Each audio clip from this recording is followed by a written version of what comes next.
दोस्तों, पुलिस ने खोले बाबा बागेश्वर के राज। आइए जानते हैं पूरी जानकारी। बागेश्वर धाम के पीठाधीश धीरेन्द्र कृष्ण शास्त्री लगातार मीडिया में छाए हुए हैं। जहां जहां उनके कार्यक्रम होते हैं वहां लाखों श्रद्धालु उनकी कथा सुनने के लिए पहुंचते हैं। देश से लेकर विदेश तक उनका कार्यक्रम होता है।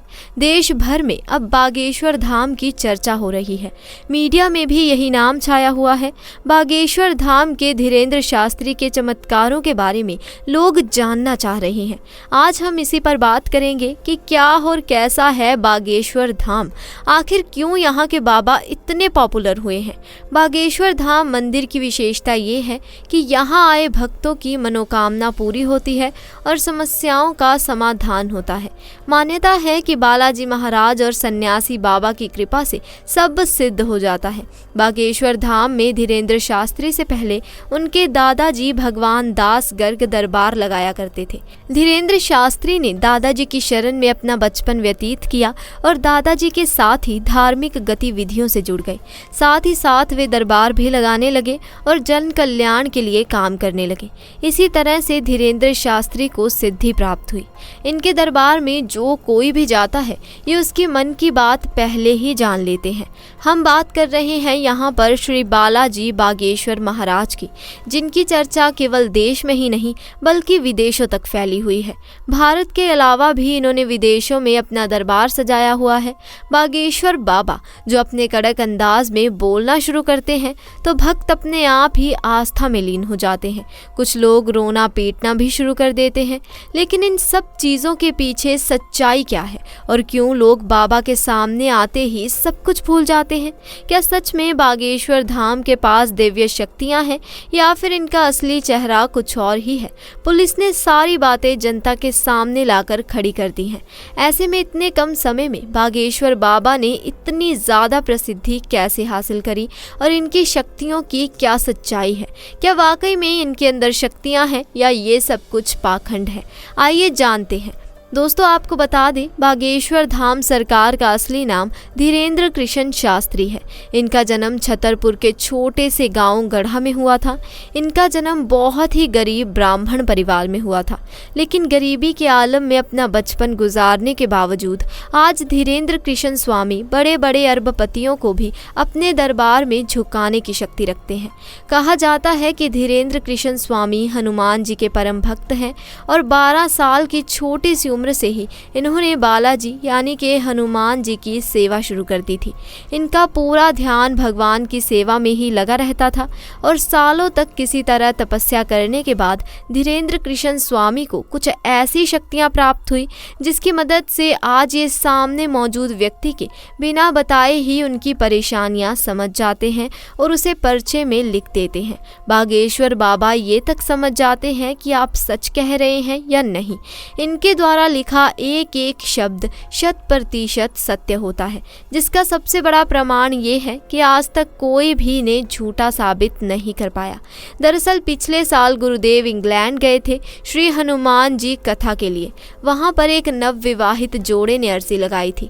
महिला हनुमान जी की बहुत बड़ी भक्त थी। महिला ने हनुमान जी को अपना भाई बना लिया था, लेकिन उनके घर वालों को इन सब पे विश्वास नहीं था कि ऐसा भी चमत्कार हो सकता है। महिला बार बार गर्भ से होती थी और बच्चा नहीं रुक पाता था। उनको डर था कि इस बार भी कहीं ऐसा ही ना हो जाए। फिर वो हनुमान जी की कथा में आई और अपनी अर्जी लगाई, जिस पर गुरुदेव जी यानी बागेश्वर बाबा ने कहा, जाओ, साक्षात हनुमान जी आपके घर पधारेंगे। ये सुनकर कपल गुरुदेव के पैरों में गिरकर रोने लगा। आपको जानकर आश्चर्य होगा कि बागेश्वर धाम में धीरेन्द्र शास्त्री जी जब लोगों की अर्जियों का निवारण करते हैं तब वो कभी कभी एक तिथि भी बताते हैं। वो दावा करते हैं कि उस तिथि पर उनकी समस्या का निवारण हो जाएगा। बीमारी के कष्ट से आराम या बच्चे की प्राप्ति जैसे मामले में एक बार धीरेन्द्र शास्त्री ने एक महिला को विशिष्ट तिथि भी दी थी। बागेश्वर धाम सरकार ने अपने ऑफिशियल इंस्टाग्राम पेज पर एक वीडियो को शेयर किया था। इसमें एक महिला बागेश्वर धाम में भंडारा करने आई। उनके परिवार में अर्जी लगाने के बाद बच्चे का जन्म हुआ। हुआ। खास बात यह है कि बच्चे का जन्म उसी दिन हुआ जिस दिन का उल्लेख धीरेंद्र शास्त्री ने पर्चा पढ़ते वक्त कहा था। महिला बताती है कि उसके परिवार के लोग बागेश्वर धाम के बच्चे की अर्जी लगाने आए थे। 3 महीने वे बागेश्वर धाम ही रहे। फिर जब अर्जी लगी तो पंडित धीरेंद्र शास्त्री जी ने आशीर्वाद देते हुए एक विशिष्ट तारीख बताई और कहा कि उनके घर इसी तारीख पर एक पुत्र की प्राप्ति होगी। महिला से जब पूछा गया कि उसे कैसा लग रहा है तो उसने बताया कि उसे और उसके परिवार को बहुत अच्छा लग रहा है। बालाजी ने उसकी सुन ली। धीरेंद्र शास्त्री जी ने बच्चे का नाम घनश्याम रखा। उन्होंने बताया कि बच्चे का नाम घनश्याम इसीलिए रखा है क्योंकि बच्चे का रंग भगवान श्याम जैसा है। धीरेंद्र शास्त्री जी महिला को बधाई देते हुए प्रार्थना करते हैं कि जैसे उस महिला की भगवान ने सुनी है वैसे ही वो सबकी सुने।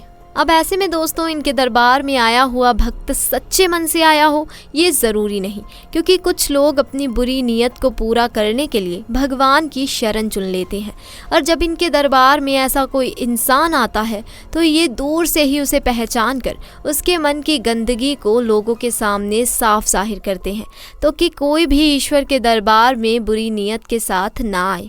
पहले तो इन्होंने राम कथा करी और फिर ये झाड़ फूंक का भी काम करने लगे जो हर लोगों के अंदर मौजूद बुरी शक्तियों को अपनी एक फटकार से भगा देते हैं। लोगों का ऐसा कहना है कि जो कोई भी भूत प्रेत की शिकायत लेकर इनके दरबार में आता है वो हमेशा हमेशा के लिए ठीक हो जाता है। असल में दोस्तों होता ये है कि जिस किसी की भी अर्जी को बालाजी सरकार स्वीकार कर लेते हैं उस व्यक्ति को या फिर उसके परिवार के किसी भी व्यक्ति को लगातार सपने में बंदर दिखाई देते हैं। और ये कोई मन की बनाई बात नहीं है दोस्तों, जिन सब की अर्जियां लगी हैं उन सब ने इस बात को स्वीकार किया है। हालांकि मीडिया वालों को कहां लोगों की बातों पर विश्वास होता है, वो तो सब अपनी आंखों से देखना चाहते हैं। इसी चक्कर में बहुत से मीडिया वाले भक्त बनकर भीड़ में इकट्ठा हो जाते हैं ये देखने के लिए कि इनके दरबार में होता क्या है। लेकिन जब मीडिया वाले दरबार में गए तो ये देखकर हक्के बक्के रह गए कि बागेश्वर बाबा ने उन्हें पहचान लिया था और उनकी पोल लोगों के सामने खोल दी। इस पूरे इंसिडेंट को देखने के बाद मीडिया वाले भी बालाजी सरकार के सामने नतमस्तक हो गए। जैसे ही ये बात लोगों के सामने आई हर कोई ये देखकर दंग रह गया कि कैसे एक जवान बाबा ने बड़े बड़ों के सबके कान काट रखे हैं।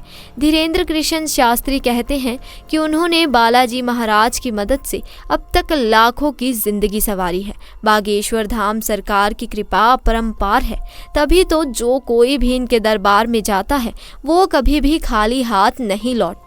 सच्चे दिल से मांगी गई दुआ को बालाजी महाराज जरूर पूरा करते हैं, इसीलिए उनके दरबार में भक्तों का तांता लगा रहता है। हर कोई बस एक ही मनोकामना करता है कि कैसे भी करके मेरी अर्जी लग जाए और बागेश्वर सरकार उसे खुद अपने पास बुलाए। कई महिलाएं तो इनके खूबसूरत चेहरे को देखकर इन पर आकर्षित हो जाती हैं। अब उनकी जगह कोई दूसरा बाबा होता तो वो इस बात का ज़रूर फ़ायदा उठाता, लेकिन बागेश्वर सरकार ऐसे नहीं है। उन्होंने हज़ारों लोगों के सामने इस तरह की महिलाओं को अपनी माँ और बेटी कहकर सम्मानित किया है। तो दोस्तों आज की वीडियो में बस इतना ही। आपको हमारी आज की ये वीडियो पसंद आई हो तो इसे लाइक करें, शेयर करें और चैनल को सब्सक्राइब करें। धन्यवाद।